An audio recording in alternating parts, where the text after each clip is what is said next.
Delena, blood sharing, and consent. The question the romance cannot escape. In the Vampire Diaries, blood sharing is filmed with the charge of forbidden intimacy. That is exactly why the question around Elena and Damon cannot be answered with a simple ship war slogan. I am going to say the part that usually starts a fight in the comments. The show uses supernatural desire to test how attraction, power imbalance, and the sire bond complicate Elena's ability to make and voice choices. I am speaking as a woman and an American viewer who loves this show's chaos enough to stop pretending every fan-favorite dynamic is healthy. This is a media ethics reading, not a medical claim. Fiction can make a dynamic feel intimate without giving viewers a real-world clinical model. The somatic surrogate, blood sharing as non-consensual intimacy. Before anybody reaches for a ship name or a character defense thread, we need the baseline. What happened, who held power, and what choices were genuinely available? Let's put the receipt on screen. Analyze the lore-established mechanics of blood sharing as a heightened, eroticized exchange that bypasses traditional social boundaries. I know the fandom has a favorite explanation, but the power balance does not disappear because the scene has a great soundtrack. In the somatic surrogate, blood sharing as non-consensual intimacy, I am watching who gets to refuse, who gets believed, and who has to absorb the consequences. If one character controls all three, calling the moment romantic does not settle the debate. It starts it. Here is where the usual defense falls apart. Discuss the bioethical implications of using physiological pleasure to mask the absence of explicit verbal consent during the act. A painful backstory can explain behavior. It cannot magically convert harm into devotion. As a woman watching this show, I can feel sympathy and still ask for accountability. Those reactions are allowed to coexist.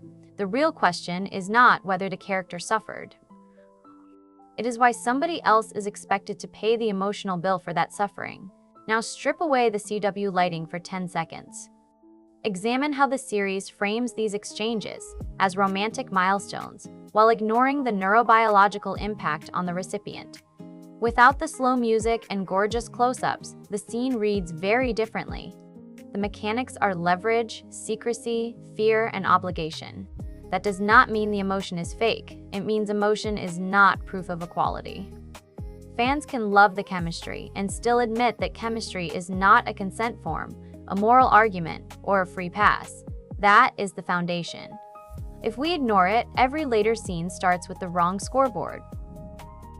Here is why that baseline matters for Delena, blood sharing, and consent. The question the romance cannot escape. Fans often argue from the ending backward, using a later declaration of love, regret, or sacrifice to sanitize the conditions established at the beginning. I refuse to do that. A relationship or redemption arc has to be evaluated in sequence. Later emotion may change the meaning of the story, but it cannot retroactively create options that were unavailable when the original decision was made. The sire bond as a neurological override. Now, we reach the part the edit makes seductive. The performance says passion. The structure may be saying dependence, control, or a very expensive failure to communicate. This point will irritate somebody. So good. Let's examine it. Transition from the act of sharing to the systemic control of the sire bond, framing it as a biological hijack of Elena's free will. The show often treats intensity as evidence that a relationship must be meaningful. I am not buying that shortcut. Intensity can come from danger, grief, supernatural compulsion, or two people repeatedly detonating each other's boundaries. The sire bond as a neurological override becomes interesting only when we stop asking which ship wins and start asking what the pattern does to everyone nearby. Mystic Falls has a talent for turning a private problem into a town-wide emergency. Critique the clinical impossibility of informed consent when a subject is physiologically programmed to prioritize the predator's desires. One emotional decision can rearrange alliances, endanger friends, and leave Bonnie cleaning up a supernatural mess she did not order. Again, that larger cost matters. A protagonist's feelings may drive the camera, but they do not automatically outweigh the lives and choices of characters standing just outside the frame. The fandom argument usually splits into saint versus monster, and that is too easy. Contrast the romanticized destiny narrative with the reality of a domestic power imbalance rooted in involuntary servitude. I see a person making a choice inside real pain, but I also see the effect of that choice. Both belong in the analysis. If our interpretation can only survive by deleting the victim, ignoring the friend, or pretending the magical rule does not exist, then the interpretation is not deep. It is protective editing. The aesthetic may sell the moment, but the consequences tell us what was actually purchased. And yes, the scene may still be entertaining. That is not a rebuttal. The Vampire Diaries became a phenomenon because it could package danger as desire and make viewers argue about the wrapping for years. My point is that the package is part of the analysis. When the directing asks us to swoon while the plot describes coercion, dependence, or eroded boundaries, the contradiction is deliberate enough to discuss and too important to dismiss as just fiction. The erosion of post-transition autonomy.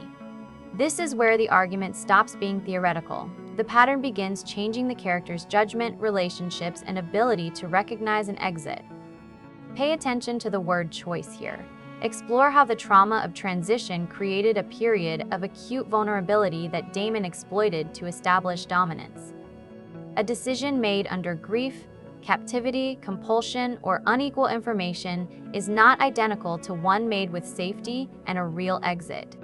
That does not erase the character's voice, but it changes how much moral weight we can place on the apparent yes. The series knows this distinction. It simply remembers it more consistently in some storylines than in others. There is a gender argument hiding in plain sight. Interrogate the choice. Elena makes to be with Damon by filtering it through the lens of cognitive impairment caused by the bond. Male characters are often granted complexity before they show restraint, while women are asked to prove goodness by surrendering anger, ambition, or control. I am not claiming every scene follows that rule. I am saying the pattern appears often enough that viewers should stop treating each example like an unrelated accident. This is not canceling a fictional character. Evaluate the long-term psychological impact of having one's moral compass recalibrated by an external supernatural force. Criticism is what happens when we take the writing seriously. I can enjoy a villain, root for a romance, and still recognize manipulation when the plot puts it on screen. Fandom gets boring the minute liking something requires us to call every troubling choice healthy. The mess is the content. Pretending there is no mess is just public relations. Once the character starts defending the system that limits them, the conflict has moved inside, and a simple rescue will not be enough. This midpoint is where the show uses supernatural desire to test how attraction, power imbalance, and the sire bond complicate Elena's ability to make and voice choices. Once a character reorganizes their identity around the pressure, every new choice carries residue from the last one. Friends who object can be framed as judgmental, while the person benefiting from the arrangement appears uniquely understanding. That is a classic narrative isolation move. It does not prove a clinical diagnosis, but it absolutely changes the audience's perception of who counts as supportive and who gets cast as the problem. Deconstructing the predatory romantic narrative. By this stage, the private dynamic has collateral damage. Friends become rescuers, witnesses, or cleanup crews, and the entire town pays for a decision framed as personal. Watch who performs the recovery work. Shift focus to the meta-analysis of how television tropes sanitize predatory behavior for a young adult audience. The character at the center may receive forgiveness, romance, or a heroic close-up, while friends manage the damage and disappear from the moral conversation. That imbalance shapes deconstructing the predatory romantic narrative. Redemption should involve changed behavior and repaired relationships, not merely a sad face, one sacrifice, and the audience being told to move on before the next commercial break. The supernatural rule does not rescue the scene from ethics. It makes the ethics louder. Identify specific scenes where Damon utilizes his age and experience advantage to manipulate Elena's developmental milestones. Vampirism, a sire bond, compulsion, or magic can literalize pressures that real relationships express more quietly. I do not need the metaphor to be clinically exact. I need it to be narratively consistent. If the rule changes whenever a favorite character needs absolution, that is not complexity. That is a loophole with cheekbones. Let's talk about intention, because fans love intention. Challenge the viewer to strip away the bad boy aesthetic to reveal the underlying patterns of coercive control and medical gaslighting. Good intentions matter, but they are not the same as good impact. A character can genuinely believe they are protecting someone while also taking that person's decision away. The contradiction does not ruin the hero, it reveals the hero's blind spot. Refusing to name that blind spot makes the character flatter, not kinder. Mystic Falls now has another emotional crisis with municipal-level consequences, which is practically the town charter. The collateral damage also exposes the show's hierarchy of sympathy. The lead character receives close-ups, explanations, and multiple chances to collapse beautifully. Supporting characters receive tasks. They cast a spell, hide the body, absorb the betrayal, or offer forgiveness before the episode runs out of minutes.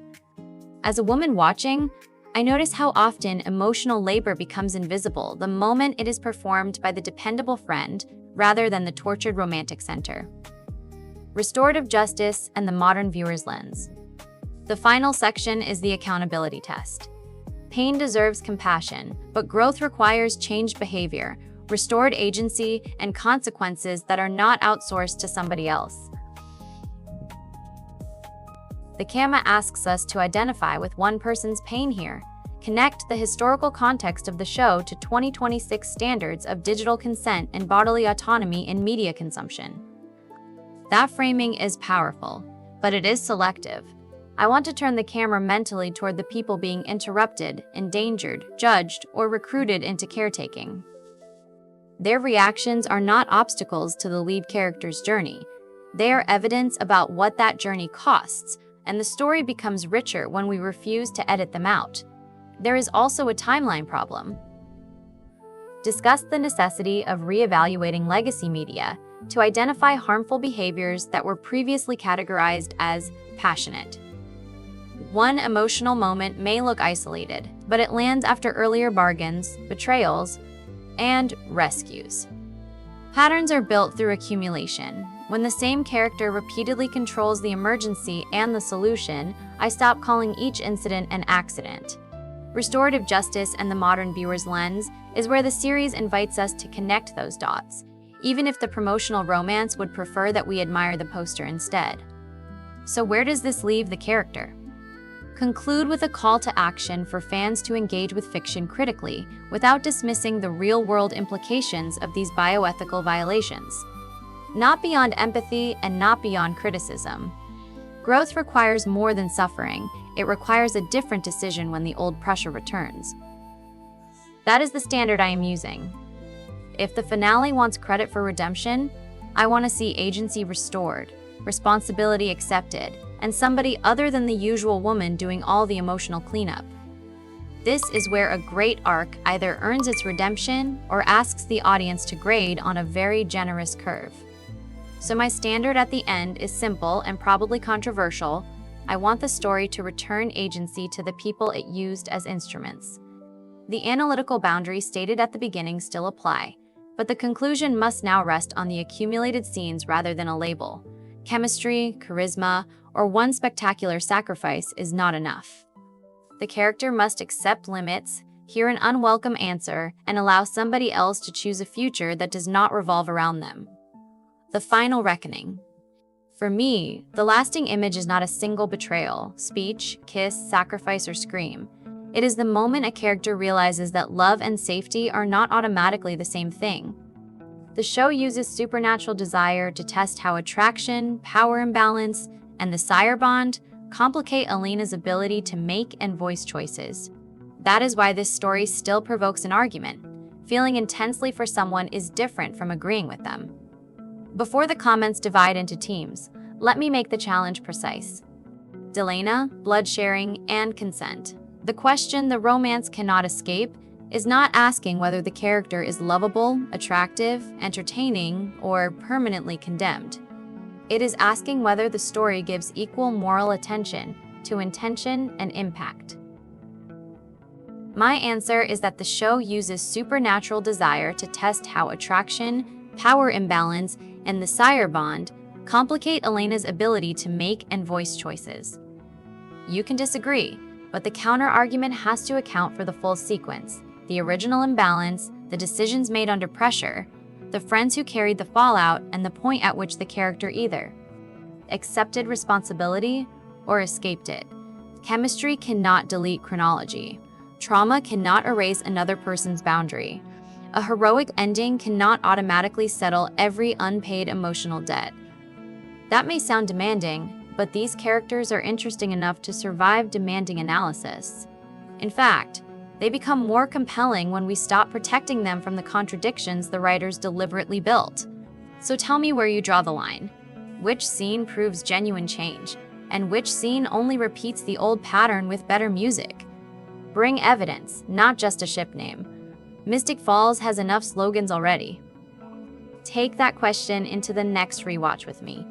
When a character says they are protecting someone, saving someone, or choosing love, who still has the freedom to say no? In the Vampire Diaries, the answer is often the real plot twist.